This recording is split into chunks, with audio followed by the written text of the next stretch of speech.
Hello guys, मैं आपको आज बताऊंगा कि आप A2 पेमेंट बेसिकली कैसे कर सकते हैं बैंक से। A2 पेमेंट जो कि आप फ़ॉरेन में जो आपके रिलेटिव्स रहते हैं उनको आपको पैसा भेजना है तो आप कैसे कर सकते हैं। वैसे तो आजकल ऑनलाइन भी हो गया, मोबाइल से आप भेज सकते हैं। बाकी बैंक के थ्रू फॉर्म से कैसे आप रिक्वेस्ट दे सकते हैं वो मैं आपको बताता हूँ। यहाँ टूर एंड ट्रैवल वाले जो होते हैं वो अपनी टूर एंड ट्रैवल के लिए जो बाहर लोग जाते हैं उनका वीज़ा वगैरह, उनकी फ़ीस, जो होटल के चार्जेस है, वो सब के लिए कैसे पेमेंट करते हैं तो मैं आपको बताता हूँ। मैं एग्जांपल IDFC बैंक से ले रहा हूँ, या आप किसी भी बैंक के फॉर्म सेंटर डाउनलोड करके वहाँ से फॉर्म आप निकाल सकते हैं। तो यहाँ पर आप देखेंगे ट्रेड एंड फॉरेक्स, तो बेसिकली सारे फॉर्म आपको इंपोर्ट एक्सपोर्ट के ट्रेड एंड फॉरेक्स से ही मिलेंगे। तो यहाँ पर आपने क्लिक करना है। उसके बाद यहाँ पर सारे फॉर्म अवेलेबल हैं। यहाँ पर देखिए ये रहा A2 form, outward remittance form. तो इस पर आप जाएंगे तो ये फॉर्म यहीं से डाउनलोड करके आप डायरेक्ट फिल कर सकते हैं। आपको ये PDF निकालने की ज़रूरत नहीं, इसी में एडिट कीजिए और प्रिंट दे सकते हैं आप। तो यहाँ पर बेसिकली आपको डेट भरनी है सबसे पहले, और उसके बाद यहाँ पर AD कोड आपको ज़रूरत नहीं पड़ेगी। AD कोड की AD कोड नहीं लिखना आपको। यहाँ पर आपको करेंसी लिखनी है USD और अमाउंट मेंशन करना है, अमाउंट कितना भेजना चाहते हैं। इक्वलेंट टू INR की INR नहीं भरना आपको ये यहाँ पर। उसके बाद आपको अपनी कस्टमर ID भरनी है, कस्टमर ID भरेंगे। और उसके बाद आपको अपना नाम कंपनी का जो भी है, यहाँ पर आपको अपनी कंपनी का नाम, एड्रेस, सिटी, कंट्री अपनी इंडिया, और यहाँ पर pin code, state, contact number ज़रूरी है नहीं है वैसे तो, ईमेल ID भरना चाहें, और ये भर दीजिएगा सोर्स ऑफ फंड। ये आपसे बैंक बाद में पूछेगा तो आपको दिक्कत आएगी रेमिटेंस होने के टाइम के बाद। तो यहाँ पर आप लिख सकते हैं अपना सोर्स ऑफ फंड।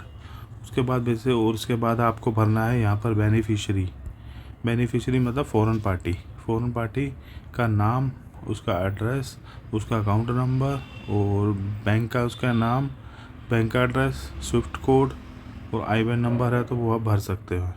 और उसके बाद आपको कोरस्पॉन्डेंस कोई बीच में अगर मैंडेटरी इंटरमीडिएट बैंक है तो वो आप यहाँ पर भरेंगे, बैंक का एड्रेस, नाम और स्विफ्ट कोड।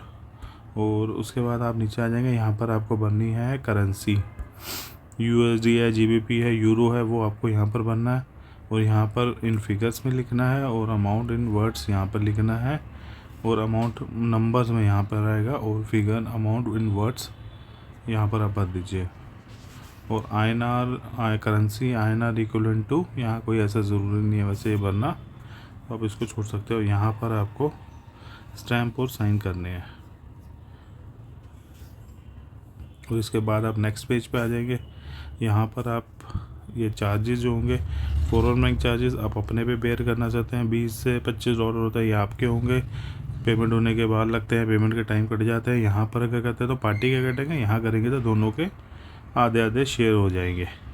और यहाँ पर आपको अपना अकाउंट नंबर मेंशन करना है, सेविंग या करंट जैसे भी आप पेमेंट करना चाहते हैं। अगर आप फॉरवर्ड बुक करते हैं तो वहाँ फॉरवर्ड वगैरह बुक है आपका बैंक के साथ में, तो यहाँ फॉरवर्ड नंबर और उसका कितना अमाउंट यूटिलाइज करना वो लिख सकते हैं। और बाकी डिक्लेरेशन फेमा, इसकी आपको ज़रूरत तो नहीं पड़ेगी इसके अंदर, फेमा डिक्लेरेशन की।